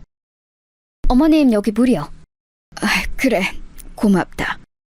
며느리는 그런 제 모습을 잠시 보다가 자신이 먼저 먹기 시작했습니다. 저도 며느리가 먹기 시작하는 걸 보고 한술 떴어요. 맛있네. 맛있더라고요. 생일에도 잘해주지 않던 며느리의 음식을 이렇게 이런 상황에서 먹게 되는 게 기분이 묘했지만 말입니다. 걱정했던 일은 일어나지 않았어요. 며느리는 죽을 잘 먹고 과일까지 깎아서는 같이 먹고 뒷정리까지 하고서는 집으로 돌아갔습니다. 아무 일도 일어나지 않아서 오히려 민망하고 그런 생각을 잠시나마 했던 게 며느리한테 좀 미안하더라고요. 아휴, 그 양반은 왜 생전 나타나지도 않다가 나타나서 그런 말을 해서는. 남편이 왜 그런 말을 했을까 생각하며 오늘 며느리를 의심한 걸 하루 종일 자책하고 있을 때였어요. 늦은 밤이었는데 아들에게 전화가 왔습니다. 생전 전화를 잘하지 않는 아이라 무슨 일인가 싶어서 전화를 얼른 받았어요. 네가 이 시간에 어쩐 일이냐? 무슨 일 있어? 어머니, 오늘 집사람 어머님 집에 갔어요? 아들의 목소리가 어딘가 급박해 보이더라고요. 그래서 바로 대답했습니다. 와서 백합죽 끓여줘서 같이 먹고 돌아갔는데 왜? 무슨 일이 있는 게냐?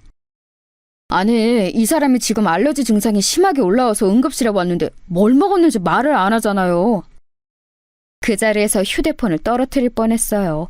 며느리와 저는 같은 알러지를 가지고 있습니다. 바로 땅콩 알러지예요. 어릴 적 땅콩을 먹고 죽을 뻔한 이후로는 땅콩을 먹지 않는다는 이야기를 했던 적이 있는데 자신도 그렇다고 한 적이 있었거든요. 어머니? 아들의 목소리가 들려오는데도 멍하게 휴대폰을 들고만 있었습니다. 무슨 말을 해야 할지도 모르겠고 그냥 멍하기만 하더군요. 지금은 괜찮니? 네, 지금은 주사 맞아서 괜찮아지고 있는데 땅콩 알러지가 있는 사람이 자기가 찾아서 그걸 먹었을 리도 없고 그럼 뭘 먹었는지 말을 해줘야 하는데 말을 안 하잖아요. 애가 오늘 할머니 집 간다고 했대서 전화해봤어요. 며느리는 주사를 맞고 자는 중이라고 하더군요. 그렇게 전화를 끊었는데 저도 모르게 눈에서 눈물이 흘렀습니다. 재산 때문에 시어머니를 죽이려고 죽에 땅콩가루를 집어넣는 며느리라니요. 저에게 이런 드라마에서나 볼 법한 일이 일어날 거라고는 상상도 한 적이 없거든요. 정말이지 세상이 뒤집힌 것 같은 기분이었어요. 아니, 죽다 살아났으니 그게 맞긴 한 거겠죠. 아이고, 애들 아버지. 손을 덜덜덜 떨며 어제 꿈에 나타난 남편을 부르짖었어요. 그렇게 그날은 충격으로 밤을 지새우다시피 했습니다. 그리고 그 다음날 먼저 딸애에게 이 이야기를 전했어요. 딸애가 너무 놀라서 한달음에 달려왔더군요. 그리고 저를 붙잡고 울면서 화를 내기 시작했습니다. 엄마는 그렇게 될 때까지 아무 의심도 안 했어? 진짜 큰일 날 뻔했잖아. 아빠가 꿈에 안 나타났으면 어쩌려고 그랬어? 상상이나 했겠니? 그런 일을 할 거라고. 딸애는 한참을 울면서 화를 내더니 당장이라도 누구 하나 때릴 기세로 일어서더군요. 내 인연을 가만두나 봐. 그 자식도 가만 안 둘 거야. 어디서 그런 년을 데리고 와서는. 일단 앉아라. 내가 그렇게 말한다고 해도 그 아이가 박바국이면 그만인데 누구 말을 믿겠니? 너도 처음에 엄마가 잘못한 거 아니냐고 몇 번을 되물었잖아. 딸을 씩씩거리더니 이내 앉더군요. 그리고는 눈물을 닦으며 말했습니다. 그러면 이렇게 하자. 어떻게? 내일 엄마 혼자 병문안을 가. 그리고는 그냥 왜 그랬냐고 물어봐. 모른 척해도 다 알고 왔다고 그래. 녹음기 꼭 가져가서 녹음하고. 알겠지? 며느리를 만날 생각을 하니까 다시 손이 떨려왔지만 그런 무서운 아이랑 아들을 계속 같이 살게 둘 수도 없는 노릇이었습니다. 그리고 또 언제 저한테 그런 짓을 또 할지도 모르잖아요. 그래서 덮어둘 수는 없었어요. 딸이 했던 당부를 몇 번이나 되새기면서 며느리가 입원해 있는 병원으로 갔습니다. 병실 앞에서 딸이 알려준 대로 휴대폰의 녹음 버튼을 누르고 심호흡을 한 번 크게 한 뒤 문을 열었어요. 며느리가 딴 곳을 보고 있다가 저를 보고는 화들짝 놀라더군요. 제가 올 줄은 몰랐던 것 같습니다. 그리고는 제 눈치를 보기 시작했어요. 별일 아니라고 아범한테 어머니한테는 절대 말하지 말라고 했는데 했다고 하더라고요. 며느리의 그 말에도 대꾸 없이 그냥 가만히 보고 있었어요. 그랬더니 평소와는 달리 입을 쉬지 않고 계속 떠들더군요. 다 나와서 이제 퇴원하면 되는데 왜 오셨어요 괜히. 눈치를 보면서 그렇게 말하길래 그냥 조용히 넌지시 물었습니다. 딸아이가 한 당부대로 절대 화는 내지 않고요. 왜 그랬니? 그 말에 며느리가 굳더군요. 그러고는 얼굴이 하얗게 질리기 시작했습니다. 뭐가요? 무슨 말씀 하시는지 저는 모르겠어요. 너 그날 나한테 준 죽에 땅콩가루 섞은 거 내가 모르고 왔을 줄 아냐? 며느리가 손을 벌벌벌 떨기 시작했습니다. 어머니, 뭔가 오해가 있으신가 본데. 네가 이럴 식으로 나오면 나도 애비한테 다 말하는 수밖에 없어. 딸애가 말한 대로 바로 아들 이야기를 하면서 협박 아닌 협박을 했습니다. 그랬더니 침대에서 벌떡 일어나 무릎을 꿇더라고요. 그리고는 싹싹 빌기 시작했습니다. 어머니, 진짜 죄송해요. 제가 순간 눈이 뒤집혔었나 봐요. 돈에 눈이 멀어서. 저도 어머님이 그날 죽 드시는 거 보고 이건 아닌데 아차 싶었지만 이미 벌어진 일이라. 제 앞까지 와서 바지가랑이를 붙잡았습니다. 한 번만 용서해주세요. 애비한테만큼은 절대 비밀로 해주시면 안 될까요? 제가 죽을 때까지 어머니가 하라는 대로 다 하고 어머님이 죽으라면 죽는 신용도 할게요. 재산 하나도 안 물려주셔도 괜찮아요. 저 진짜 후회하고 있어요. 한 번만 용서해주세요. 그러면서 눈물을 펑펑 흘리더군요. 그런 일을 저질렀다는 걸 알고 나서 보는 눈물이라 불쌍하지도 마음이 동하지도 않았습니다. 그냥 이 위기를 모면하기 위해 우는 걸로밖에는 안 보였어요. 제가 아무 말도 하지 않고 쳐다만 보고 있자 더 애가 다른 것 같더라고요. 생각해보겠다는 말을 하고 병실을 나왔습니다. 그리고는 딸아이에게 그 녹음본을 들려줬어요. 엄마, 진짜 용서해줄 건 아니지? 물론 그럴 생각은 없었습니다. 무서워서 같이 밥이나 먹을 수 있겠냐고요. 언제 또 나를 죽이려 할지 모르는데 말입니다. 그런데 아들에게 어떻게 말을 해야 할지 차마 입이 떨어지지 않더군요. 그래도 부인이고 애들 엄마고 그런 아이인데 말입니다. 충격받을 게 뻔했기 때문에 입이 떨어지지 않았습니다. 그렇게 며칠을 고민만 하고 아무런 행동도 하고 있지 못하고 있던 어느 날이었습니다. 아들이 찾아왔어요. 그리고는 정말 상상도 못했던 말을 하더군요. 어머니, 그 사람이 실수로 땅콩에 들어가는 음식을 어머니랑 자기랑 나눠 먹고 그런 일이 일어난 것 같다고. 어머니는 괜찮으시냐고 하던데 별일 없으셨어요?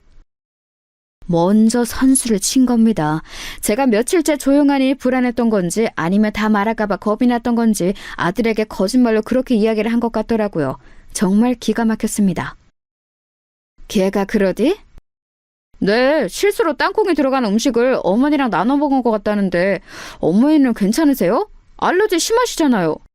그때 누군가 집으로 또 찾아왔습니다. 며느리더군요. 얼굴이 하얗게 질려서 왔더군요. 내가 와본다니까 당신은 왜 왔어요? 그래도 어머니를 직접 봐야 마음이 놓이지. 알러지 반응 심하신데. 아직 별일 없는 거 보면 괜찮으신데 잘 지나가신 거죠? 그래 보이긴 한데. 어머니 괜찮으신 거 맞죠? 며느리가 중간에서 제 눈치를 계속 보더군요. 안 괜찮다. 그쵸? 제가 알기론 어머니 어렸을 때 죽을 뻔하신 뒤로 절대 안 먹는다고 제가 아버지한테 몇 번이나 이야기 들었었는데 얼른 병원에 가서 검사라도. 나는 안 먹었어. 에? 근데 방금 안 괜찮다고. 도어락에 눌리는 소리가 나더니 이번에는 딸아이가 들어오더군요. 그 일이 있은 뒤 마음이 너무 불안하다고 딸아이가 요즘 집에 자주 찾아오곤 했습니다. 아, 오늘 사단이 나겠구나 직감적으로 알 수 있었어요. 아니나 다를까 딸아이는 며느리를 보자마자 인상이 험악해지더군요. 네가 여기 어디라고 와? 구구로 엎어져서 조용히 있어도 머리채를 잡으러 가고 싶은 마당에! 평생 자기 누나가 그 정도로 화를 내는 걸 본 적이 없었던 아들이 놀란 얼굴로 딸아이를 바라봤습니다. 누나 왜 그래? 왜 그러긴? 뭐가 왜 그래? 네 와이프가 엄마 죽이려고 했는데? 아니, 실수로 땅콩이 들어간 음식을 같이 먹은 건 맞지만 일부러 그런 것도 아니고 실수인데 뭘 또 죽이려고 했다까지가. 뭐? 실수? 너 지금 실수를 했니? 딸아이가 씩씩거리면서 며느리를 노려보니 며느리가 입술을 꽉 깨물더군요. 그러고는 다짜고짜 무릎을 꿇었습니다. 제가 정말 죽을 죄를 지었어요. 다시는 이런 일 없게 하겠습니다. 정말 실수했어요. 실수라고 밀고 나가기로 했나 보더군요. 제가 녹음까지 해놨을 거라고는 꿈에도 생각하지 못하는 것 같았습니다. 실수? 실수를 했니 너 지금? 네. 어떻게 생각하시는지 알겠는데 저는 진짜 실수한 게 맞아요. 제가 죽을 뻔한 게 그 증거이지 않아요? 딸아이가 기가 차서 가슴을 퍽퍽 치더군요. 네가 엄마 재산 노리고 일부러 백합죽에 땅콩가루를 넣어놓고 지금 실수라고? 백합죽에 땅콩가루를 넣은 게 실수라는 거니? 그런 레시피가 어딨어? 백합죽에 땅콩가루를 넣은 적 없어요. 그 뒤에 먹었던 디저트가 그랬던 거지. 나는 디저트를 먹은 적이 없는데? 제 말에 며느리가 잠시 움찔하더군요. 어머니가 깜빡하신 거예요. 제가 빵 사와서 같이 드셨잖아요. 아니, 나는 아무리 생각해도 그날 너랑 먹은 거 백합죽이나 사과밖에 없다. 가만 듣고 있던 아들이 말을 보태기 시작했습니다. 백합죽에 이 사람이 땅콩가루를 왜 넣어? 누나도 너무 억측하지 마. 사람을 어떻게 그런 식으로 보고 말해? 네가 사람 보는 눈이 없으니까 저런 애를 마누랍시고 데리고 사는 거야. 지금 말 다 했어? 생사람 이렇게 말도 안 되는 소리 하면서 잡는 누나는 인성이 뭐 좋은 사람이야? 생사람? 생사람? 엄마가 그날 아빠가 꿈에 나타나서 며느리 조심하라고 안 했으면 그 말이 떠올라서 제 죽그릇이나 엄마 죽그릇 안 바꿨으면 그날 그거 먹고 쓰러진 사람은 엄마가 됐을 거야.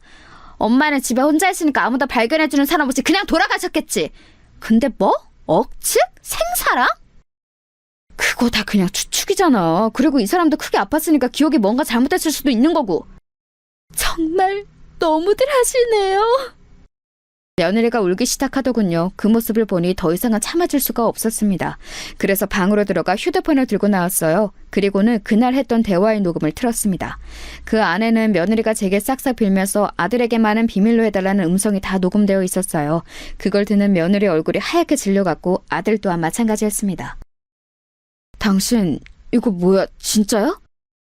여보, 그게 아니고... 며느리가 아들의 팔을 붙잡았지만 아들은 그런 며느리를 소름 끼친다는 듯 밀어버렸어요. 며느리가 바닥에 엎어져서는 울기 시작했습니다. 어머니 죄송합니다. 누나 미안해.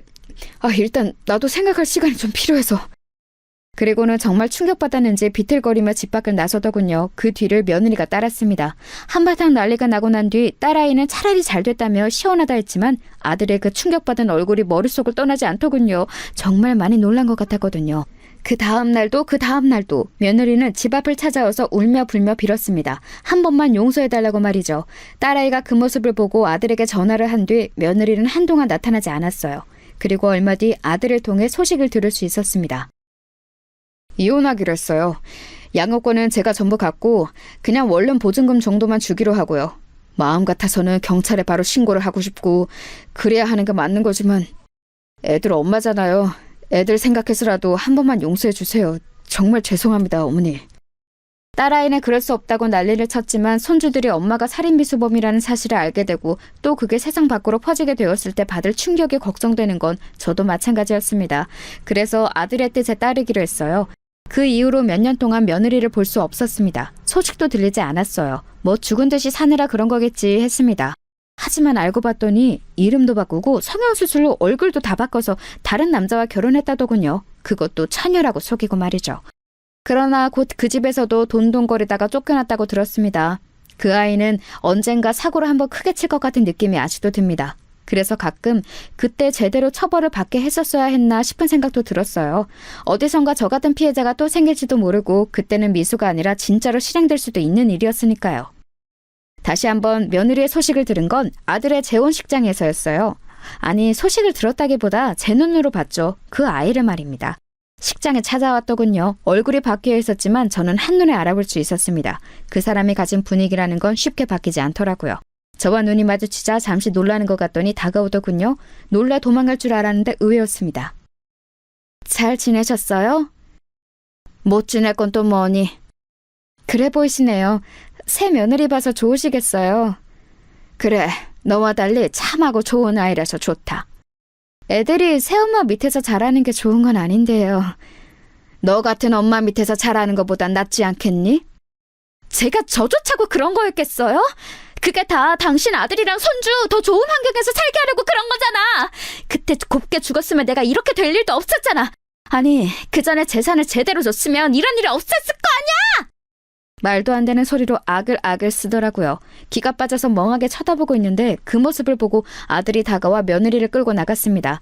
나중에 듣기로는 한 번만 더 나타나면 그날 그 녹음본을 가지고 바로 경찰서로 간다고 했다더군요. 그 이후로는 며느리의 소식은 더 이상 들을 수 없었습니다. 본인도 겁이 난다면 더 이상 저희 앞에는 나타나지 않겠죠. 속 시원하게 마무리된 것 같지는 않지만 손주들을 생각해서 어쩔 수 없는 선택이긴 했어요. 물론 가끔 후회는 하지만 말입니다.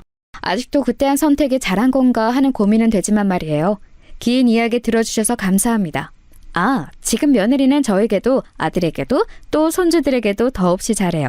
하지만 그래도 재산은 미리 물려주지 않으려고요. 저도 얻은 교훈이 너무 많거든요.